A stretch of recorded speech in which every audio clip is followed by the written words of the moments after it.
S'abonnez-vous. Le grand sage de Bogota, Loguito, a dit que le FC Barcelone a échangé ses pouvoirs avec l'Atlético de Madrid.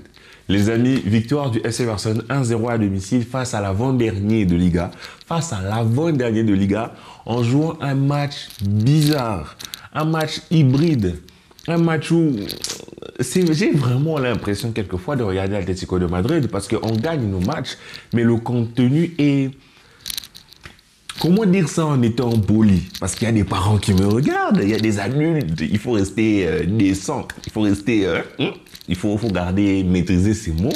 Le FC Barcelone gagne son match, mais nous avons été un peu, on va dire, dégoûtants. Moi, ce match, franchement, il y a certains joueurs qui sortent un peu du lot. On perd Francky, Araujo qui prend un carton rouge sur une faute bête suite à une erreur de Koundé. Ce match a été vraiment un match bizarre. Pourtant, moi, quand j'ai vu la composition, je me suis dit, Xavi remet la défense. De base, il n'y a pas de souci. Il veut être sûr de ses arguments, sûr de sa défense. Il a vu que la défense est un argument de poids dans son jeu. Il remet la même défense. On est d'accord. Au milieu de terrain, tu le mets Busquets, Sergio Roberto, De Jong qui sort à la mi-temps. J'espère que la blessure n'est pas grave. Parce que si De Jong n'est pas sorti pour cause de blessure, c'est grave. Donc, il a sorti De Jong comme ça et il a laissé Sergio Roberto. Un joueur totalement fade. Mais Sergio Roberto, il n'ajoute rien. C'est comme si tu as un verre d'eau, tu te dis, je trouve que le verre d'eau manque un peu de goût. Et tu ajoutes de l'eau. Tu n'as rien fait. C'est exactement Sergio Roberto. Il ne t'ajoute rien. C'est juste un joueur numérique en plus. Mais Francky qui sort, on va dire les blessés. Qu'est-ce qui rentre? Et devant nos attaquants, je suis désolé, après cette vidéo, on se donne rendez-vous, je fais une vidéo sur Ansu Fati. Je vais essayer de vous dire tout ce que j'ai sur le cœur par rapport à ce joueur. Parce que pour moi, trop, c'est trop.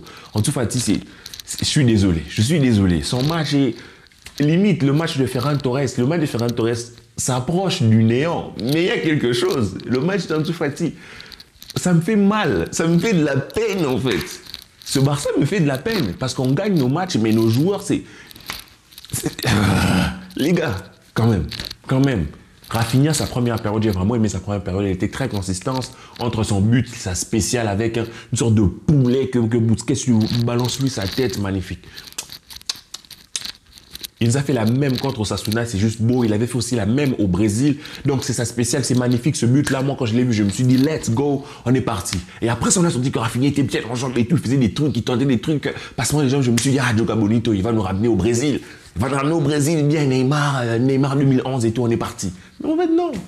Seconde période, on revient, il baisse d'un temps, de 3 temps même. Il est moins bon.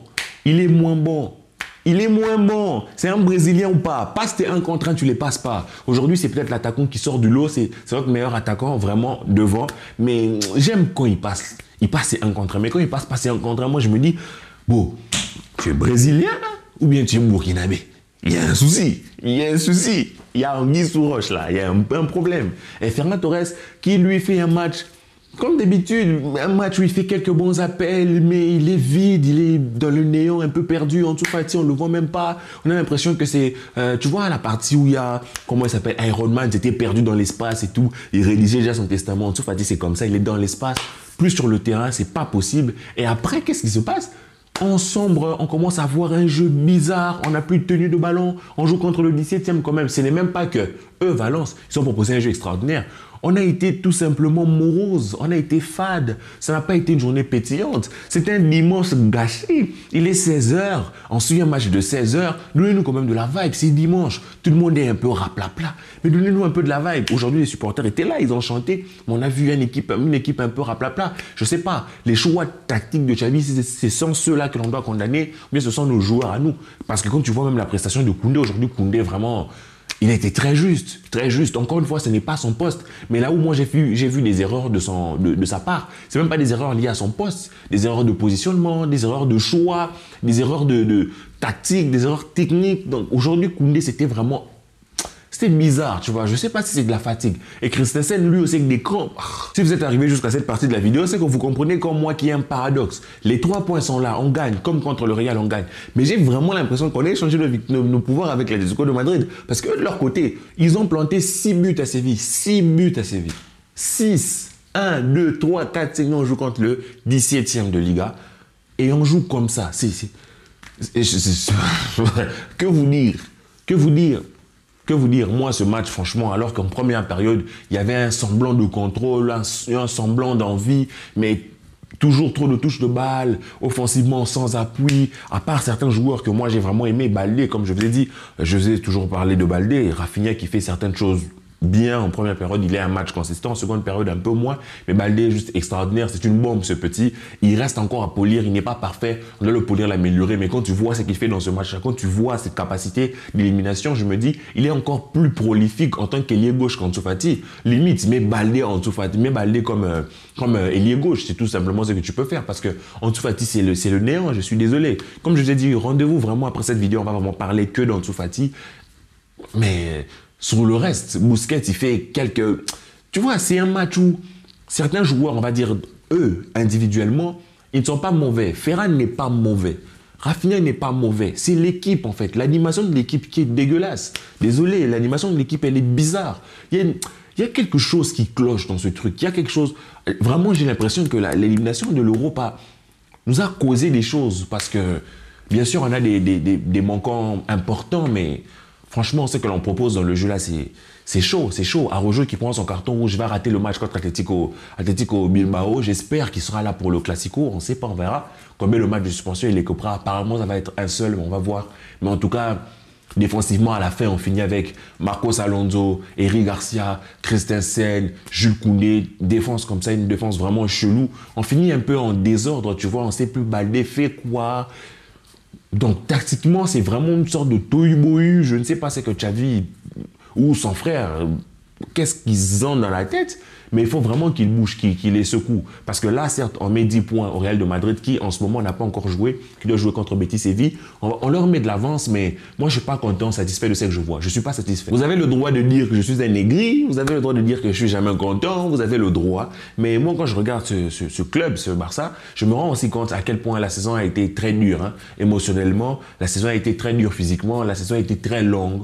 Et on n'a pas encore fini, il nous reste encore du match. On a de l'avance sur le Real de Madrid, mais tu sens que ce n'est pas facile de gagner un championnat. Il y a des matchs où on aura des jours sans, il y a des matchs où on pourra vraiment performer, mais ça nous fait encore une victoire 1-0 face au 17e, alors que quelque part, on peut dire que est-ce qu'on a les arguments défensivement, on a les arguments pour tenir, on a vu qu'on a tenu, mais offensivement, vraiment, c'est très désolant. Je me contiens pour ne pas tout lâcher sur cette vidéo, parce que j'ai des choses à dire sur l'autre vidéo.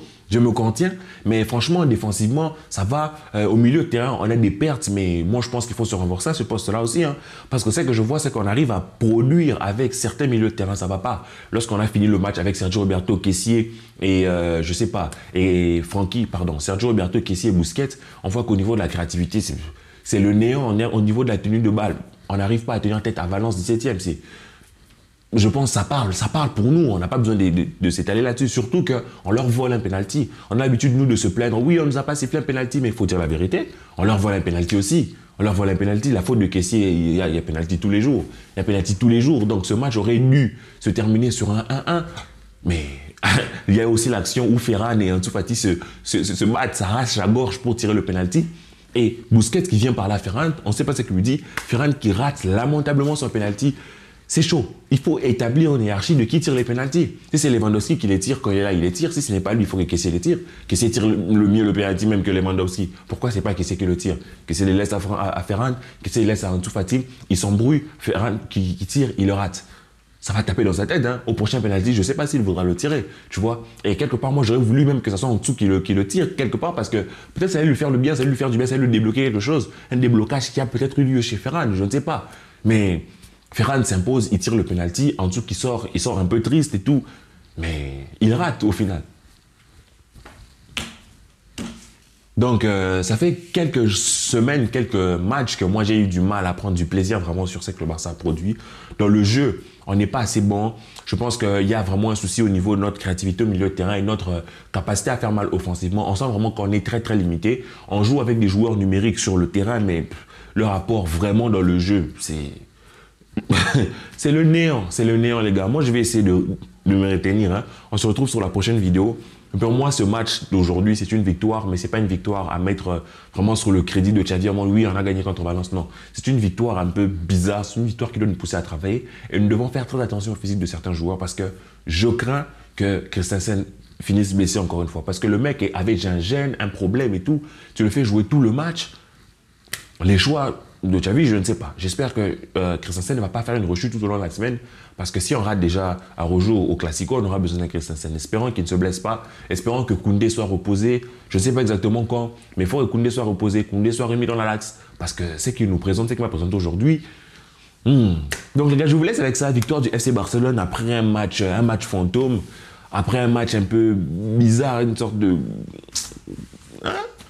J'ai l'impression de m'être fait escroquer, quoi, tu vois. Bon, voilà, je vous laisse avec ça. On se retrouve pour la prochaine vidéo juste après ça. Et peace, les gars.